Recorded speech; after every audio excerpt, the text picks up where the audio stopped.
नमस्कार दोस्तों, स्वागत है आप सभी का। आज की डेट है 2 अगस्त 2023। आइए शुरुआत करते हैं आज के प्रीलिम्स मंत्रा की डिस्कशन की। इस आर्टिकल में हम बात करेंगे लोकमान्य तिलक अवार्ड के बारे में, जिसे स्टैब्लिश किया गया था 1983 में। स्टैब्लिश किया गया था तिलक स्मारक मंदिर ट्रस्ट के द्वारा। देखिए, ये दिया जाता है हर साल 1 अगस्त को। अब 1 अगस्त को क्यों चूज़ किया गया? आपको याद रखना है कि 1 अगस्त 1920 में तिलक जी की डेथ हुई थी। तो इस डेथ एनिवर्सरी को मार्क करते हुए इस अवार्ड को बनाया गया। अब यहाँ पर किन लोगों को ये अवार्ड दिया जाता है? जिन्होंने बहुत अच्छा एक्स्ट्राऑर्डिनरी कंट्रीब्यूशन किया हो देश के प्रोग्रेस और डेवलपमेंट के लिए। इस साल ये अवार्ड मिला है हमारे प्रधानमंत्री नरेंद्र मोदी को। आइए अब थोड़ा बहुत जान लेते हैं लोकमान्य तिलक जी के बारे में। देखिए, इनका ओरिजिनल नेम था बाल गंगाधर तिलक, जो हमेशा से सेल्फ रूल या स्वराज के पक्षधर रहे। इनका एक फेमस स्लोगन है, that is Swaraj is my birth right.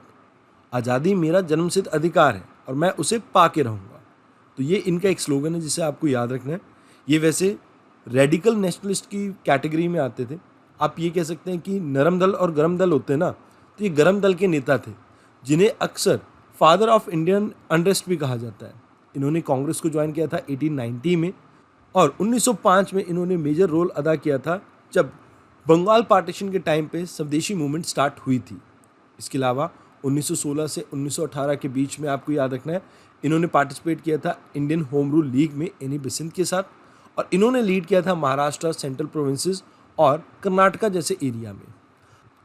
देखिए, यहाँ पे आपको एक बात और याद रखनी है, स्वदेशी मूवमेंट को ना ऑल इंडिया लेवल पे फैलाने के लिए विपिन चंद्र पॉल, बाल गंगाधर तिलक और लाला लाजपत राय जी ने बहुत पुरजोर कोशिश की थी, और इसकी वजह से सूरत स्प्लिट हुआ था। तो आपको याद रखना है कि सूरत स्प्लिट के टाइम भी ये आपके एक प्रोमिनेंट लीडर थे। एंड इवन लखनऊ पैक्ट, जब आपके कांग्रेस के साथ मुस्लिम लीग का जो पैक्ट हुआ था, उस समय भी ये एक प्रोमिनेंट लीडर थे कांग्रेस के। तो यहाँ पर इस ज़रूरी इन्फॉर्मेशन को आप याद रखना। इसके अलावा एजुकेशन में भी इन्होंने बहुत बढ़ चढ़ कर पार्टिसिपेट किया, जैसे डेक्कन एजुकेशन सोसाइटी 1884 में इन्होंने बनाई थी। फर्ग्यूसन कॉलेज 1885 में पुणे में इन्होंने स्टार्ट किया था। अब इन्होंने ना एक इनोवेटिव मेथड यूज़ किया था अपने आइडियाज़ को प्रोपोगेट करने के लिए, जैसे गणेश चतुर्थी और शिवाजी फेस्टिवल थे, इनको ये इस्तेमाल करते थे, जिसके थ्रू ये लोगों तक अपने आइडियाज़ को पहुंचाते थे। लेखन कार्यों की बात की जाए तो केसरी और मराठा इनके कुछ इंपॉर्टेंट न्यूज़पेपर हैं। केसरी मराठी में था और मराठा आपका इंग्लिश में था। आर्टिक होम ये एक इनकी इंपॉर्टेंट किताब है, और गीता रहस्य भी एक इनकी इंपॉर्टेंट किताब रही है। तो यहाँ पर आपको इतना ही याद रखना था। आइए बात करते हैं अगले आर्टिकल की। इस आर्टिकल में हम जानेंगे जीआई टैग के बारे में, यानी जोग्राफिकल इंडिकेशन टैग के बारे में, जो कि दिया जाता है जोग्राफिकल इंडिकेशन रजिस्ट्री के द्वारा। आपकी ये एक चेन्नई बेस्ड ऑर्गेनाइजेशन है। अभी कौन से एक्ट के अंडर इसे कवर करती है? तो आपको याद रखना है geographical indication of goods and registration and protection act 1999 के तहत। इसमें किसी भी तरह के एग्रीकल्चर, नेचुरल या मैन्युफैक्चर प्रोडक्ट को आप जोग्राफिकल इंडिकेशन का टैग दे सकते हैं, जो कि ओरिजिनेट करता है एक डेफिनेट जोग्राफिकल एरिया से। इन प्रोडक्ट्स को प्रोटेक्ट किया जाता है 10 ईयर्स के लिए। मतलब अगर मान लीजिए बासमती राइस को जीआई टैग दिया गया है, अगर कोई और स्टेट बासमती राइस के नाम से अपने राइस को बेच रही है, तो उसको यहाँ पर पेनल्टी पे करनी होगी। मतलब अगर कोई किसी के साथ छल कर रहा है, जैसे एग्जांपल देता हूँ, पश्मीना शॉल आपको कश्मीर में ही देखने को मिलता है। अब मैं किसी नॉर्मल शॉल को पश्मीना शॉल बनाकर बेचने की कोशिश करूँगा, तो इसमें सज़ा का भी प्रावधान है, प्लस पेनल्टीज़ भी हो सकती है।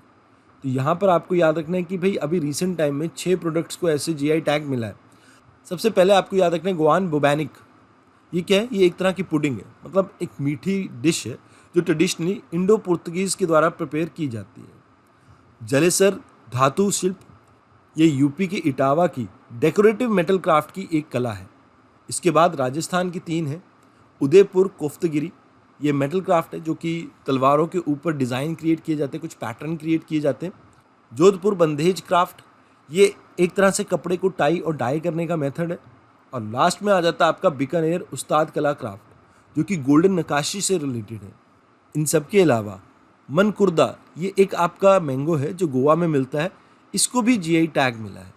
तो यहाँ पर आपको इतना ही याद रखना था। आइए अब बात करते हैं अगले आर्टिकल की। इस आर्टिकल में हम बात करेंगे नो ट्रस्ट मोशन के बारे में, जिसके बारे में कॉन्स्टिट्यूशन के अंदर कोई जिक्र नहीं किया गया है।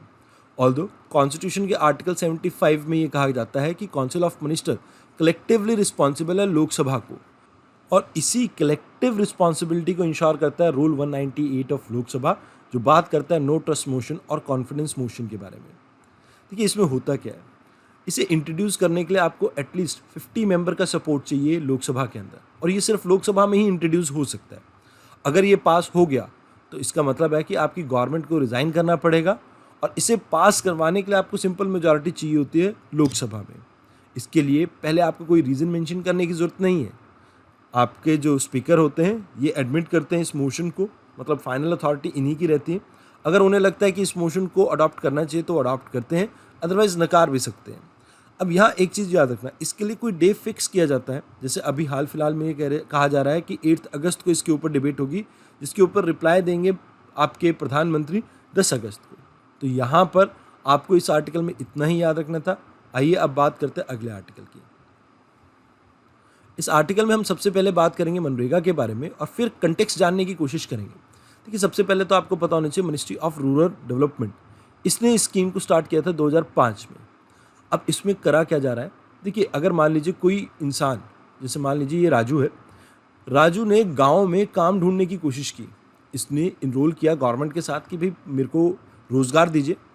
अब यहाँ पर गवर्नमेंट क्या कहती है, ठीक है 15 दिन में अगर हम आपको काम प्रोवाइड कर पाए तो ठीक है, अदरवाइज हम आपको बेरोज़गारी भत्ता देंगे।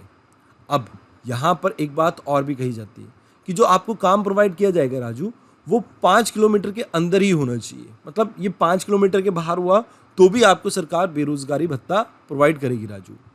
इसमें ये कहा जाता है कि भाई 365 दिन में से 100 दिन हम गारंटीड आपको काम देंगे, अगर नहीं दे पाए तो उस केस में भी गवर्नमेंट आपको पैसा पे करेगी। इसमें 1/3 जो वर्क है वो वुमेन को अलॉट किया जाएगा, और इसमें काम वो किया जाता है जो रिकमेंड किया जाता है ग्राम सभा के द्वारा, मतलब 50% काम वही रिकमेंड करेंगे, और इसे टाइम टू टाइम ग्राम सभा आपकी ऑडिट करती भी है। अभी भारत के अंदर 14 करोड़ से ज़्यादा लोग एक्टिव वर्कर हैं Mahatma Gandhi national rural employment guarantee act के अंडर, मतलब मनरेगा के अंडर। अब यहाँ आपको याद रखना है कि इनके एक वेज कंपोनेंट होता है। देखिए एक होता है कि आप कोई एसेट बना रहे हैं, उस एसेट को क्रिएट करने के लिए कुछ आपने पैसा खर्च किया, और दूसरा होता है कि आप कोई काम कर रहे हैं उसमें लोगों को पे करना है आपको। तो यहाँ पर वेज कंपोनेंट में अलग अलग गवर्नमेंट को सेंटर ने लगभग 6,000 करोड़ रुपए पे करने हैं, जिसमें थोड़ी डिले हो रही है, और इस वजह से काफ़ी लोगों को परेशानी हो रही है। तो यहाँ पर इस स्कीम के बारे में आपको इतना ही जानना था। आइए अब बात करते हैं अगले आर्टिकल की। इस आर्टिकल में हम बात करेंगे एस्पर्टेम के बारे में। एस्पर्टेम है क्या? देखिए आपने अक्सर sugar free diet Coke P होगी, आपने आइसक्रीम खाई होगी sugar free, ice tea P होगी, या कुछ च्युइंगम्स वगैरह विटामिन के लिए होंगे एज अ मेडिसिन। ये सभी आपने कभी ना कभी तो यूज़ किए होंगे।